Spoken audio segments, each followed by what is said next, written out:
Mamlakatimizda Yoshlar kuni munosabati bilan o'tkazilayotgan tadbirlar doirasida Qo'qon davlat universitetida bitiruvchi yoshlarning bandligini ta'minlashga qaratilgan an'anaviy mehnat yarmarkasi bo'lib o'tdi.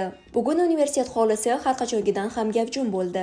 Karyerda 2026 shiori ostida tashkil etilgan ushbu tadbir bitiruvchilarni ish beruvchilar bilan bevosita uchrashtirish, ularning kasbiy salohiyatini yuzaga chiqarish va munosib ish o'rinlari bilan tanishtirish maqsadida tashkil etildi.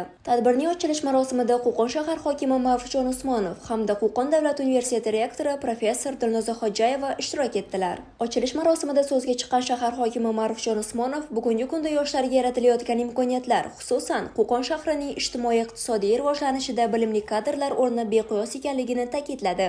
Universitet rektori Dilnoza Xo'jayeva esa oliygoh va ish beruvchilar o'rtasidagi integratsiya masalalariga to'xtalib, talabalarni bu kabi imkoniyatlardan unumli foydalanishga chaqirdi.